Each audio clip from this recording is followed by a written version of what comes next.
Hi, this is Kris for the Hampton History Museum, and today we're going to talk a little bit more about Fort Algernon. Now, we've got several videos about this topic, so if it's something that interests you, make sure you check out the other ones as well. Today I'm going to focus in on some of the weapons and armor that would have been used by the English soldiers at Fort Algernon.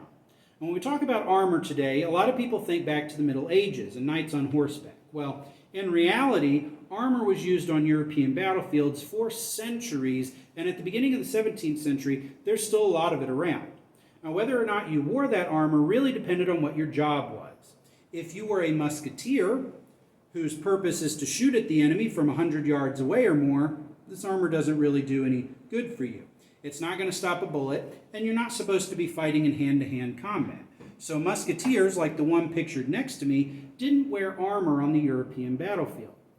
Now, on the other hand, if you're an officer or a swordsman, a pikeman who uses a spear, or a cavalryman, well, this armor is vital for you because you are expected to fight in hand-to-hand combat, and this is really good protection against swords and spears. So whether or not you used armor really depended on what your job was on the European battlefield. Well, that's going to be a little bit different here in Virginia, and that's because the fighting is going to be different. Now, when the English arrived here in 1607, they were expecting to be attacked by Spain. This was all part of Spanish Florida at the time, and they're effectively stealing this land from Spain. The Spanish could come in and attack them at any time. Now, that never actually happened, but that's what the English were prepared for. They had a lot of professional soldiers in the first group who would have brought weapons and armor, and they would have used the same tactics that they were using at home. Instead, they end up fighting with the Powhatan Indians, and that was not what they had intended at all. In fact, when the English arrived here, they had hoped to open up trade relationships with the Powhatan Indians and entice them into becoming English through trade, which sounds a little bit silly, but that was their plan at the time, and it's something that King James pushed a lot. So the English are hoping to show up and open up trade and say, look at all this cool stuff we have, don't you want to be English too? They want to expand the English empire through trade. Well, that didn't work out so well. Within just a couple of years, the English and the Powhatan Indians get into open conflict, and in the fall of 1609, at the same time Fort Algernon was being constructed down here at Point Comfort, we also see the beginning of the First Anglo Powhatan War. Now, I'm not going to go into too many details about the conflict because there's another video that does that, but the war did last from 1609 to 1614, and during that time, the English changed a lot of their equipment and tactics. And this is something that the English were really good at.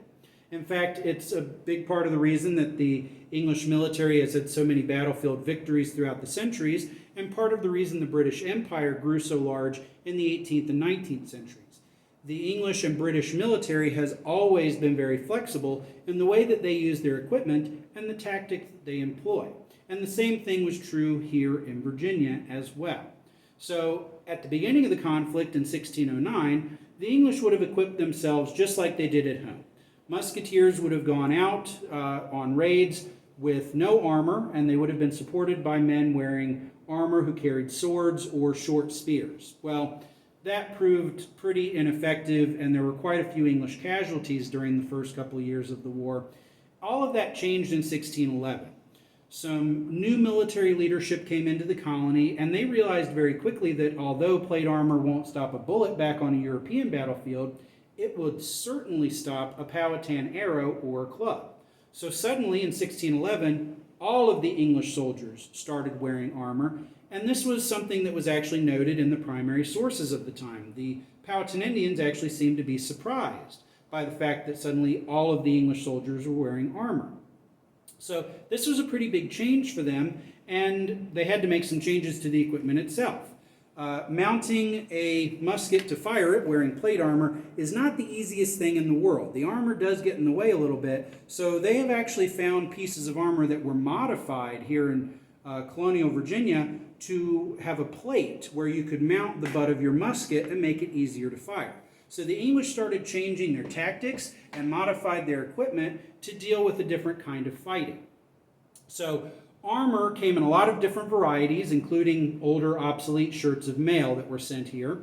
But the armor that you see in the case next to me is a breastplate. This is a cuirass breastplate. It's just like the one that I'm wearing on my chest, and it's one half of the armor. In order to keep this thing in place, you're also going to have a back plate that covers your back. So the back plate and breastplate are connected by armored straps and a leather belt. And this is the most basic kind of armor you would have found here, along with the male shirts. Now, the armor could have a lot of other attachments to it. You could have a collar that goes around your neck called a gorget. You could have shoulder protection called pauldrons. You could have van braces and braces that were articulated and covered your arms, starting to look a little bit more like medieval armor or Renaissance armor. And then you could even have thigh protection called tassets. So the armor had a lot of variation in the way that it was set up and the way that it functioned, but it offered really good protection against Powhatan clubs and arrows.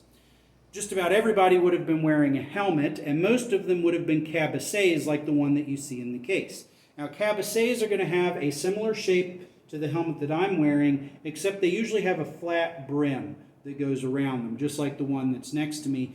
They're the most common helmet that would have been available, but bergenets, like the one that I have on, have also been found at archaeological sites. So we know that they used a lot of different kinds of armor and a couple of different styles of helmets to protect themselves against Powhatan clubs and arrows. Now, down at the bottom of the case, we also have a sword. This one is a rapier, and it's very similar to the one that I'm holding. The blade on mine is a little bit thicker, and the one in the case has a shell guard over the swept hilt, but those are really the only differences. They're about the same length, and rapiers are meant to be used in a very specific way. The way that you hold it is very important for the function of this sword because it allows you to have very good point control and the ability to thrust effectively. So this is a weapon that's not just meant for up-close fighting. You can actually lunge at the enemy and hit them from a short distance. And I've got another video where I demonstrate how these weapons were used, so check that one out as well. But rapiers were the most common type of sword in use at the time, and if you were a gentleman, you actually carried one of these with you when you were out in public. So the weapons and armor that we have on display here at the Hampton History Museum are on loan to us from the Jamestown-Yorktown Foundation, and they're good examples of what would have been worn by the English soldiers here at Fort Algernon during the First Anglo Powhatan War. Now, like I said earlier, we have got several videos about this topic, so if it's something that interests you, make sure you check out those other videos as well, and thank you for watching.